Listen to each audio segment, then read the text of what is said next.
Podcast, a human, humble, and humorous exploration of what it takes to really feel better. I'm Sandi, here with my co-host Dan, and today we're talking about something that affects everyone, whether you think about it or not: glucose. Now, you've probably heard about blood sugar spikes, insulin resistance, and crashes, but what does any of that actually mean? And how do those little peaks and dips impact your mood, energy, cravings, and long-term health? Today, we're breaking it all down, from how glucose works in the body to how different foods, stress, and even sleep play a role. We'll also share some surprising tips on how to keep your blood sugar more stable without cutting out all of the good stuff. Because this is not about perfection or restriction. It's about understanding how your body works so you can make small, smart changes that actually stick. Let's get into it. Thank you, Sandi, and hello to our 3 listeners. I think we have like 7 or 8 by this time. Come on, give us 7 a or credit. 8. We're growing. That's 100% growth, so we are all excited. So I wanted to talk about what is maybe lesser, it's a term that people don't know about as much, called glucose dysregulation. I think people that are in tune with health talk about prediabetes, diabetes, but really it starts way before then.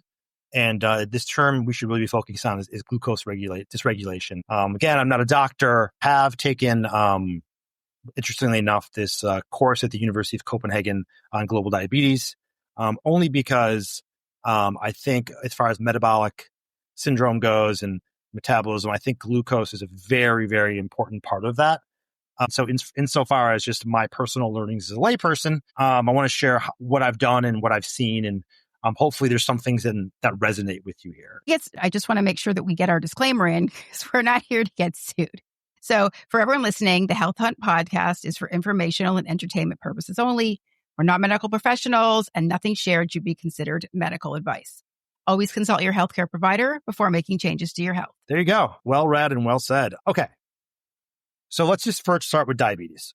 Just top line, let's just get a couple things out of the way here. And these are things I learned in my recent course. But through the CDC in March of 2024, did you know that in the U.S. alone, 38 million people have type 1 or type 2 diabetes? And 90% of those 38 million is type 2. And so in the U.S., also, as the CDC says, over 98 million adults, so 1 in 3 have prediabetes. And so here's the kicker of all this. More than 80% of that 98 million don't even know they have it. So 8 out of 10 don't even know they have it. Yeah, that's a staggering number. I mean, I feel like that's something you want to know you have. Right. And so, again, prediabetes is one of those things. It's a term, and it's completely avoidable. And then once you have it, it's also, you can get rid of it. It's not a death sentence or a life sentence. And I know that, Sandi, you like to talk about these things in terms of not defining yourself by your diagnosis, right? And so prediabetes is definitely one of those terms. But within prediabetes is this term called glucose dysregulation. It simply means your body isn't handling blood sugar as smoothly as it should. And when we say blood sugar, we're really talking about glucose. It's the simple sugar molecule that's your body's main fuel. So glucose goes into your body. It's the main fuel for everything you do. And so why does any of this matter? Because glucose and measuring and understanding how your glucose works in your body is a powerful daily barometer of lifestyle, shaping your energy, your focus, food cravings, mood, any type of symptom that you think of. Glucose could be playing a role in that. I mean, I actually hear it all the time on my social media feed. There's a lot of talk about glucose monitoring and spikes in glucose and then all the other, obviously, drugs people are taking to monitor it. But it is a pretty prevalent hot topic right now. I just don't think people necessarily know what to do with it. Yeah. And people hear the word glucose and they know it, but they just don't know what's really going on. And again, I'm not professing that I can break it down in charts and all that, but glucose dysregulation is the body's warning system. It shows up well before you would even have something like a typical diagnosis of prediabetes. And people need to be paying attention to it, and they need to understand the trajectory of their health so they don't have to worry about something like this. And so I've done some things to be mindful of all of these, of glucose dysregulation. I'm going to talk about those things within this podcast. So I have a question. I'm curious about how this became a hot topic for you. Were you facing something that caused you to question your glucose numbers? Did you just hear it again, like me, on social media and look into it? This is, it's interesting from my perspective to hear why this is a hot topic for you. Just because I think I started to, my grandfather had diabetes, and that was a major cause as to, his passing, amongst other things. My father, before he passed away, had really high numbers and really poor numbers in glucose and diabetes, and any of the measurements and biomarkers within that could have been almost a hint at something else was going on, and which wound up being pancreatic cancer. And so all of these biomarkers were just off, started going poorly and were off the charts. And so I started to kind of grab on to glucose, and then got into metabolic syndrome. And then all of a sudden just started attaching myself to kept coming back to insulin, glucose, everything. It got really narrow. And I was like, okay, I need to really start investigating this. Why is this so important? It's interesting to me because my mother is a type 1 diabetic. She actually got it later in life. And I know that her family side, father, brother, I think also were diabetic, probably didn't maybe take care of themselves. She's got it under control, but it's definitely in the family. I mean, it's clearly on her side a very hereditary disease. And so it's something I've always thought about. But then because of my lifestyle, I was like, oh, I'm fine. So, it's probably something that I should be more mindful of because of the history and also a lot of the things that you're talking about. Right. It's really good just to know, to be very mindful of these things. And there are a ton of important things, like sleep can cause many of these symptoms, or lack of sleep, excuse me. Other things that you do. But I really think that insulin, glucose, even cortisol, which is a whole other topic, stress, as you mentioned, fatigue, these things can be caused by any number of things, but glucose certainly is at the top of the list. And so just basic kind of top line ideas here is that, and this is, 101 stuff, is that when you eat carbohydrates, bread, rice, fruit, even the morning smoothie that you might have, your body breaks them down in the stomach and the small intestine into this simple sugar, which we call glucose. Glucose then enters your bloodstream, raising your blood sugar level. So that's the basic. You have carbs, your body breaks it down into glucose, it enters your blood sugar, right? Now, what happens next?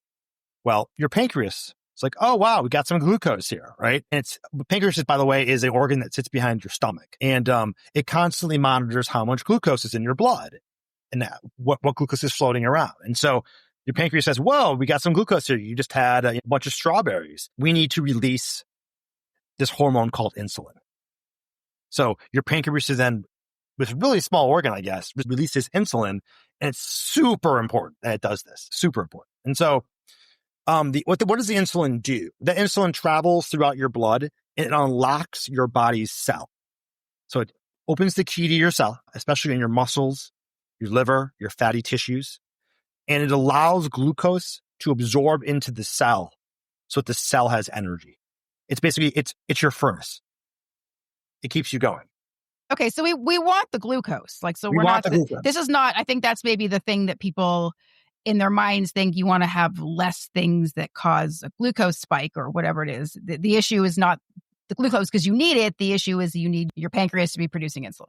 Right. And so in a healthy system, all this runs smoothly. You eat some carbohydrates, insulin does its job, glucose goes where it needs to go, and all levels settle back down, and then you're on your way. But when your system is under stress, and you may or may not even realize this, again, but some of the things that might be red flags here, but cross over into other things is poor sleep, chronic stress, low muscle mass. We talked about this stuff. Eating a lot of processed foods is a culprit of this as well. Your cells can become less responsive to insulin. So what then winds up happening is the glucose lingers in your bloodstream longer. It causes higher peaks, slower returns back to baseline. And eventually the roller coaster effect keeps going round and round. And this is when we have glucose dysregulation. Okay, so my question is why is that bad? What happens to me if my glucose is just hanging around? Hanging around meaning what? Meaning it's not being properly processed by the pancreas and the insulin. Right. And so in that, if your insulin is not doing its job, your pancreas needs to produce more insulin. And then you can start to think about things such as insulin resistance. And once you have insulin resistance, your body requires more insulin to do the same thing that it would normally do. Your pancreas is working harder. That's not good. That's not good on that organ. And that's my basic understanding of that. I think what we would do to take a deeper dive in that is bring an expert on to run through some of this stuff more in depth. But that's a really good question. But yes, you don't want your pancreas in overdrive. Well, and I think the secondary part of it, and again, I only know this from my mother, is that if your sugar levels are high, it causes a lot of distress on the body. Same thing if they're low. So for people who are diabetic and take insulin, if they take too much and their blood sugar goes low, there's also serious consequences, even in terms of what happens in their brain. Exactly. Very, very good points. So I've already said this a couple times, but consequences of what we're now calling glucose dysregulation. Short term is like, you have your afternoon crash. You have no sleep. You have brain fog. Your longer term risks are run the gamut: cardiovascular, fatty liver, neuropathies, dementia, very much in the brain. And so you really, again, this is a silent killer, not the killer in the sense of it will kill you. I mean, it could, I guess, but it's really just, you really need to have a handle and understand where your baseline and where you're at. Everyone's different. Wait, so when we're talking about pre-diabetic, what does that mean? That means you're at risk for your pancreas saying, screw you, I'm out. I'm not working anymore. I've been working too hard. Okay. It's exactly the signs of that. It's your glucose levels are too high. And there's various different things that you test for in that regard, which I'll be talking about shortly. But yes, prediabetes is when your numbers and your body is not producing the proper insulin, or it's harder to produce that insulin. So it's already started. The markers of the pancreas is like getting a little, needs an oil change effectively. It's screaming. Yeah, it's ready. Okay. So things that I started to look into as I was exploring this journey, I want to put these on just to, everyone's radar here, are terms. And I'm going to kind of define these terms and briefly and just say why they matter, at least in how I understand. So we have insulin sensitivity. Okay. So when I first saw the word insulin sensitivity, I'm like, wow, that can't be good. Like, you're sensitive to insulin. Like, that's not good. But actually, insulin sensitivity is good. Insulin sensitivity is how efficiently your cells respond to insulin. Interesting. So high sensitivity means lower stress on your system, steadier energy, and better long-term health. So think about it this way. If you're insulin sensitive, you're in good shape. When I first looked at that word, I'm like, that can't be good. But you want to be insulin sensitive. Yeah, it's a counterintuitive way of saying it. Insulin resistance. Bad. When cells resist insulin signal, bad. Exactly. Why it matters. Often shows up as fatigue, stubborn belly fat, brain fog, like we talked about, long before your labs will reveal a problem. So you feel it. You're potentially, if you're not feeling well, if you're tired, if you're lethargic, if you're foggy, those are potential signals that you're having some insulin resistance issues. And I've got like a broken record on this, but there could be a number of things that are causing that. Yeah. But I would suggest that if you're feeling these things, you should look into biomarkers in regards to this to understand more about if this is the problem. So now we've talked about, you want to be insulin sensitive. You don't want to be insulin resistant. But what is glucose variability? Glucose variability also can be dangerous. It's the ups and downs across the day of your blood sugar. So it's the spikes. It's the heartbeat of how your blood sugar goes up and down. Because if you think about it, if you have a banana and you're at baseline and your spikes, and it takes probably like an hour or two to come back down to the baseline, right? But if your spikes are always high, again, your pancreas is working really hard to control all of these spikes instead of just being kind of like this. It's like if you open the window and your AC is working extra hard. Right. At some point, it's going to stop working. Totally. So again, respect your pancreas. Okay. Glucose variability. Getting that on a t-shirt. We're going to do a t-shirt, respect your pancreas. Yeah. Actually, that's actually a good. We'll be selling those soon on the website. Stay tuned. And they will not be 100% cotton. They will be 50-50 or tri-blend. Anyways, next term, again, fasting glucose. So I discovered that my fasting glucose runs high. Fasting glucose is part of a metabolic test that your traditional doctor, your PCP will order. It's always included in there. And basically, they always say to you, make sure you don't have any food in the morning before the blood test. You can drink some water, but don't eat. And usually you go to sleep, you wake up, you take these blood tests at Quest or whatever, 8 in the morning, and that's your fasting glucose. That's your glucose level with having no food, right?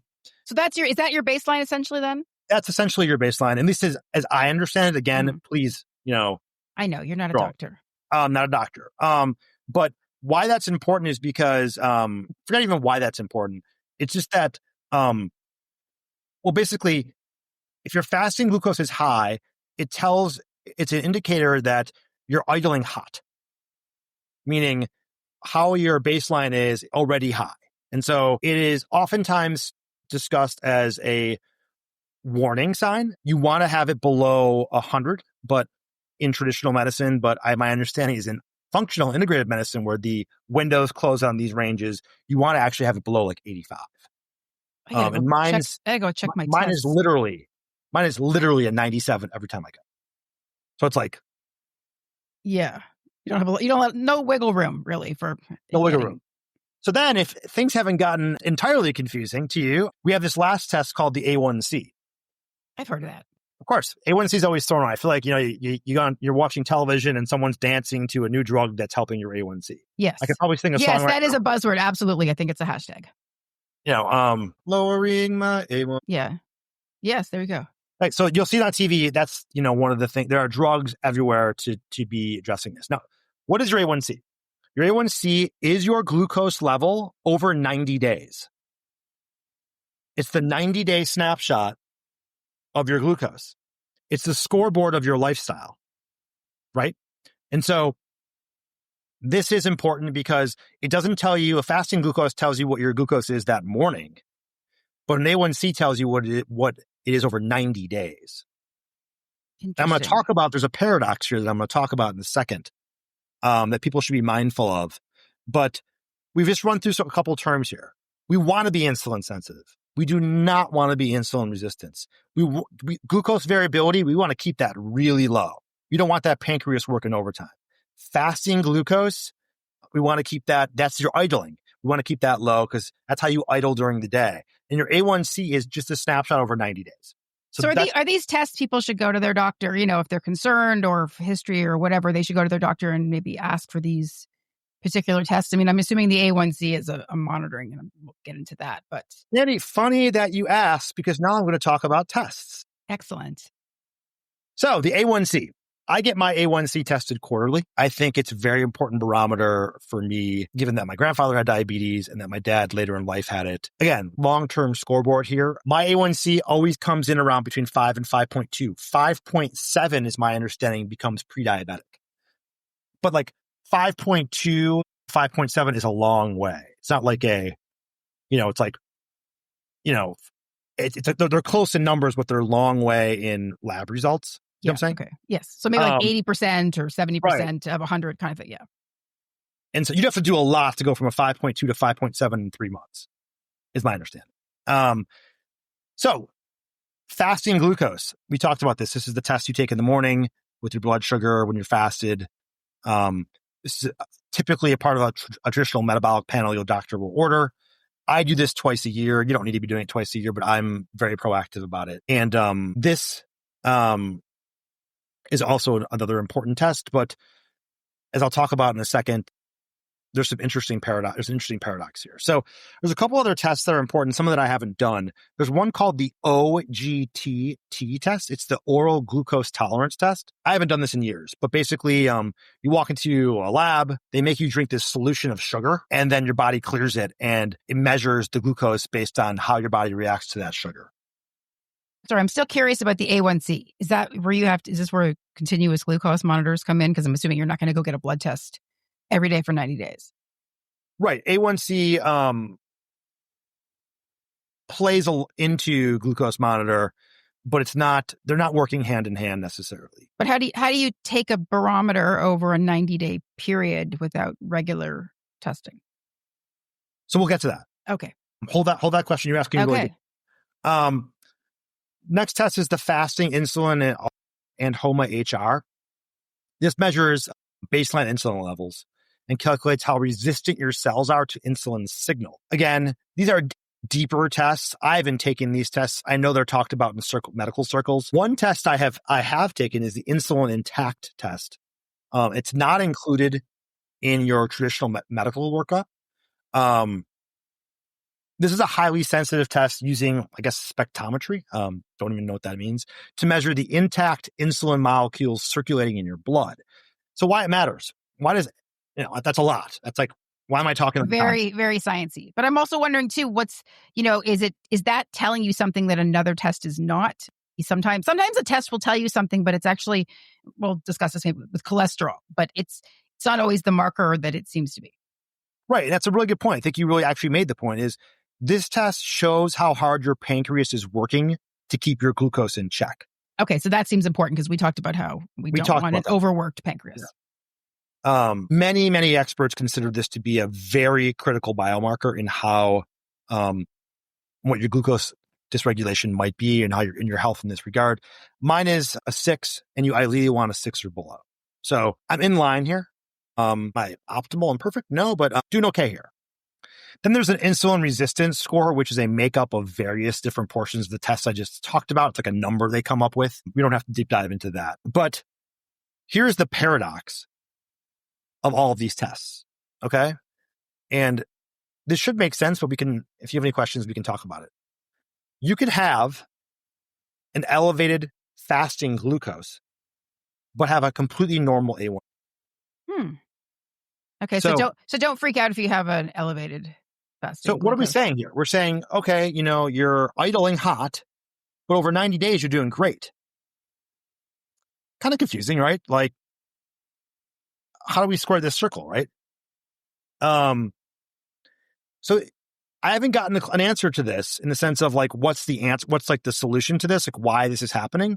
But I do know that if you're idling hot, you should be mindful of it, separate and distinct from a 90-day snapshot of what your glucose looks like. Well, so you talked about things like sleep can affect it, or, there's various factors. So a snapshot, I feel like, is always relative to whatever was going on that day or the day before. So if you didn't sleep well, even though you fasted because maybe you were hungry, then you might have that higher range, right? Exactly. Any number of things on that day. And the 90-day, you would think, is a better biomarker for you to understand how it's longer term going. And then there's some people that will have issues with that. So, I mean, there's a lot of just different conversations happening within the medical community, from my understanding, about how these things work with each other. But I think if any of these biomarkers are red flag high, you should be mindful of them. You should really be thinking about lifestyle and all the other things we talked about here. And then the inverse could be true, right? You could have a fasting glucose that's wonderful, and then your A1C over 90 days is high, right? So you want to kind of compartmentalize these in some ways, is my understanding, because sometimes they don't work hand in hand. It's interesting. And I feel like maybe we haven't had obviously an episode yet on traditional versus functional medicine, but I think maybe functional medicine looks at the different markers potentially differently than traditional medicine, but I don't know specifically if that's true. No, for sure. There is everything's tighter in the integrated functional world. Yeah. I'm living it right now. All of my Quest, I go through Quest. All of my Quest is green, but then I talk to my functional doctor and it's like, you better hear. It's all green. Yeah, I had a similar experience. Yeah. So, everyone out there, to our 7 listeners, if it's green, doesn't mean, if you're interested in functional medicine, doesn't mean like you're killing the game, like you're perfect. Like you really need to continue your journey and optimize more in a healthy mental and physical way. I'm going to run through the next part. This is not rocket science. I'm going to run through some lifestyle interventions really quickly here. If you have any questions, but this is everyone's probably knows these things already, but I'm just going to say them just to kind of check a box. Nutrition, you really want to get protein, fiber, and you got to cut back on ultra processed foods and sugary drinks. So, I mean, I think a lot of us listening probably know those things. You've probably read those 100 times or 100x times so nothing rocket science there, but literally these things matter. I mean, I've heard them, but for example, is it that protein with carbohydrates slows down the spike in glucose because something else is happening, or? I'm not going to say yes or no to that. I think that sounds right. But what I do know is if you're having more protein and less carbs, you're okay. Sugar. So, but then again, the chemicals in ultra processed foods, for whatever reason, those things, I guess ultra processed foods, I'm not thinking of like turkey, but like, cookies and Doritos, and think about all that. I mean, that could cause any number of things anyways, let alone just for your glucose dysregulation. So movement, exercise. I mean, again, Not rocket science. I'll tell you one hack though, that people have probably read, but is absolutely critical to if you're trying to lower or you have just glucose dysregulation, or you're being mindful of that, is to, after you eat, take a walk. I was just going to mention that because I am the opposite. After I eat, the last thing, I like to walk on an empty stomach. The last thing I ever want to do, especially if I've overeaten, is go for a walk. But I have heard this. And so I am mindful of something I should do. I just yet have not gotten off the couch after I eat. So you take a walk. You just went to a Mexican restaurant. You had, fajitas with rice and all the other stuff. And I want tacos now. Okay. Yeah. I mean, who isn't getting Mexican tonight, honestly, after I just said that? I'm getting Uber Eats ready. But what happens is you take that walk, 15 to 20 minutes. I usually like to do those walks when it's not, humid or raining in Florida.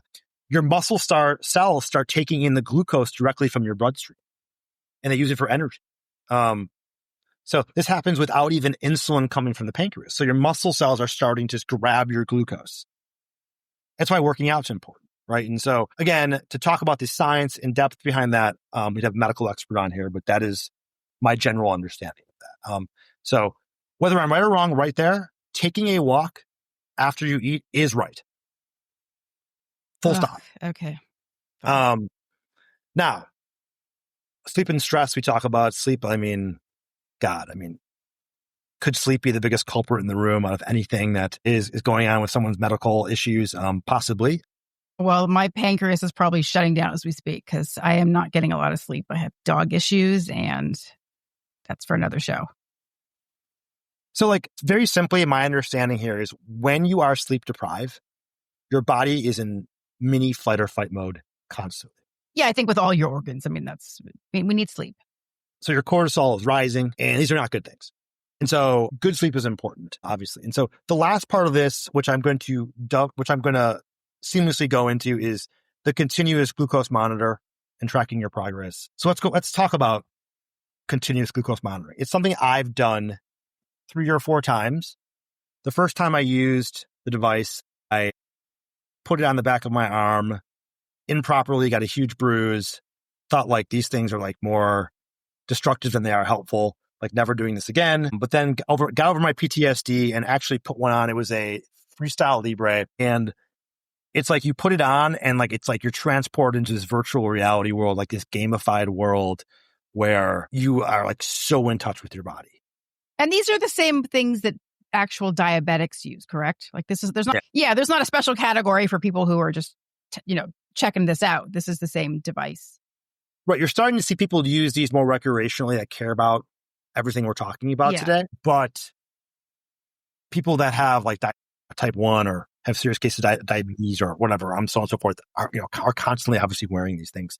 I've even seen, this is a total aside, I had a friend who had type 1 diabetes who had a dog that could... Oh, it was a service dog that could sense that, her blood sugar was low. And it would scratch her. Yeah. So she would take her insulin. Fascinating. It was a Yorkie Terrier, by the way. That was the dog. Cute as could be. This thing was just my God. Well, because they can smell it. I think you can tell from your breath, actually, if your glucose is high. Or that's the fascinating thing about probably dogs. Also low. Yeah. So I wore this sensor around. And so the first time I wore it around was an experimental time. This is kind of fun, actually. What did I do? I became Fat Dan. I went to Five Guys, got cheeseburgers and fries, went to Jersey Mike's, and got a full sub. Would do I would Chipotle, burrito. I made all bad food choices. Why? Chipotle. I wanted to know how these things react with my body. So you were like that. Remember that documentary where the guy ate McDonald's for a month to see what would happen, and he checked his biomarkers and things like that. So that's how you... Okay. So what I learned is that my glucose variability, remember we talked about glucose variability earlier, spikes really high when I have white rice, but not brown rice. Didn't know that. Good to know. My glucose variability doesn't go anywhere.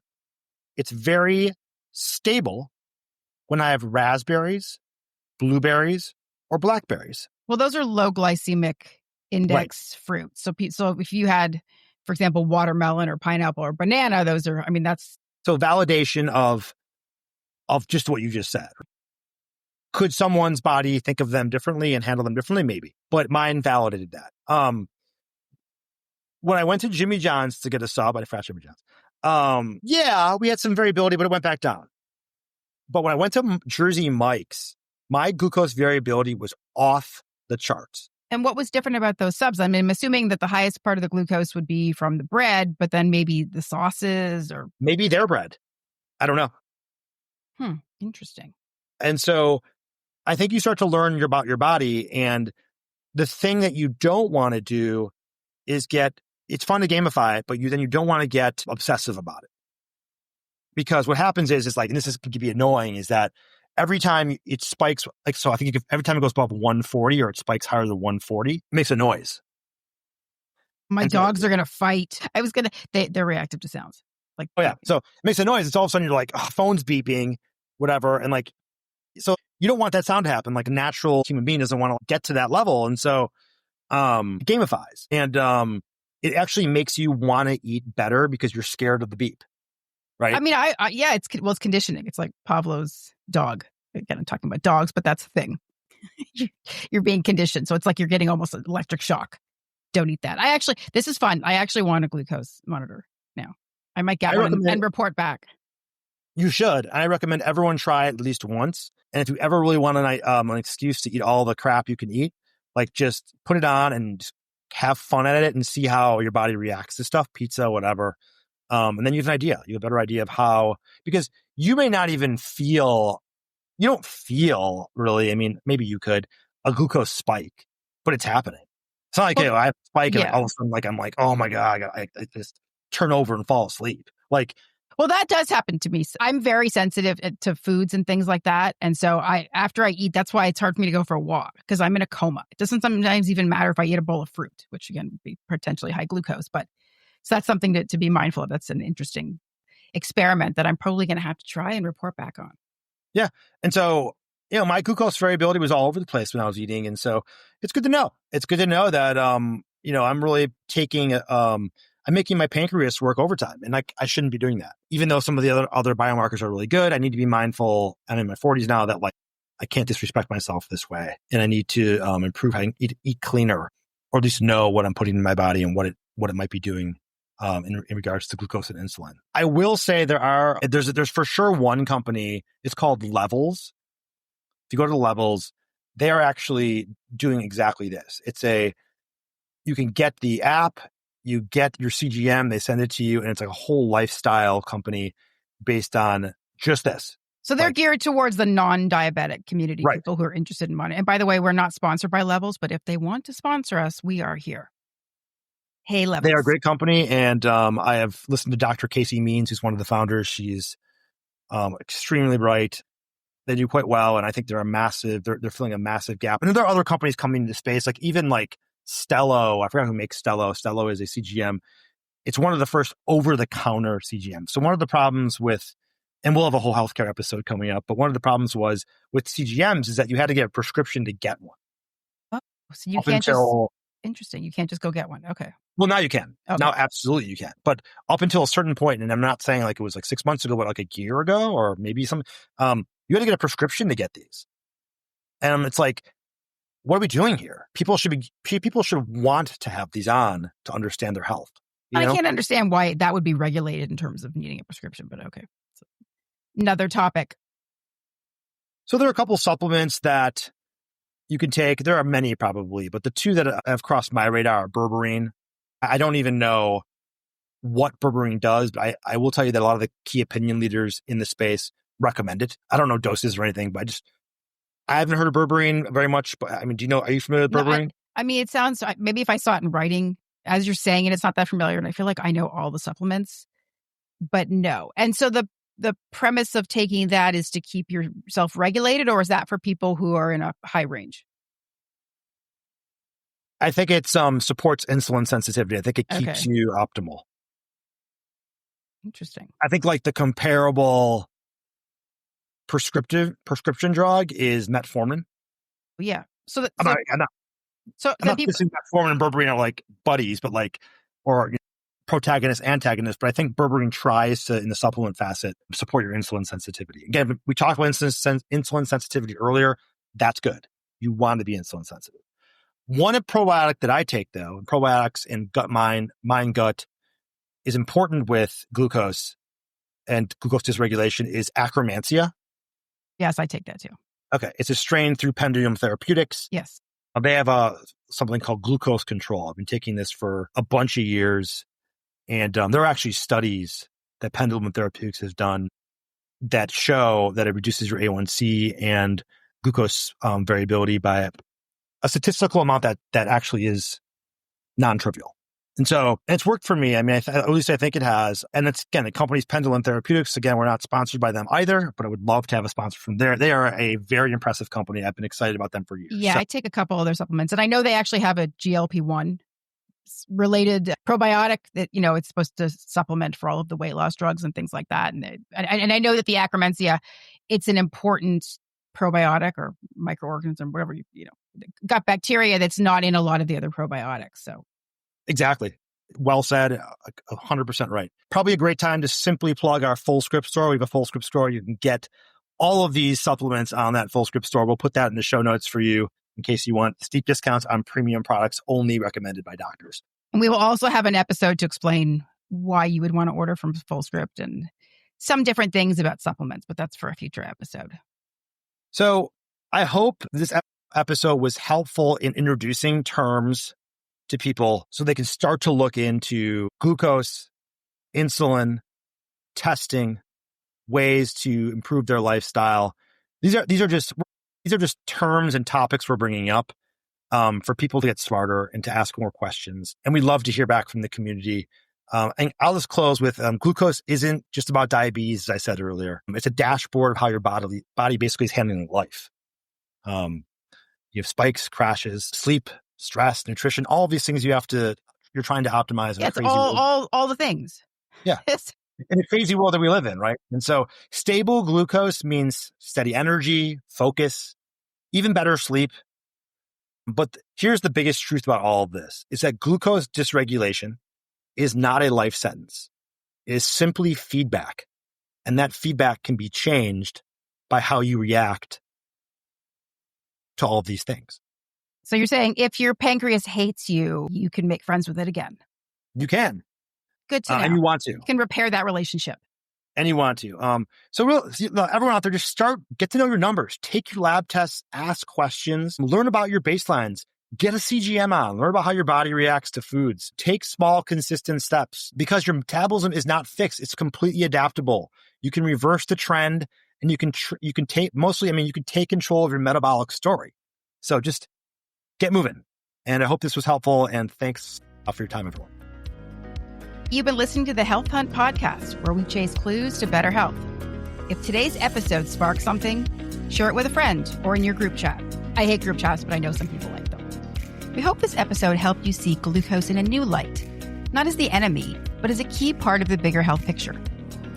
If you learned something new or just enjoyed the conversation, please follow or subscribe wherever you listen. You can also email us questions or interesting stories at info@thehealthhunt.com or reach out on social media at @thehealthhunt_podcast. And don't forget, you can check out our Health Hunt Premium Supplement Full Script store for practitioner-grade options we trust. Links in the show notes. We'll be back next week with another episode to help you stay curious, grounded, and just a little bit healthier. Until then, happy hunting.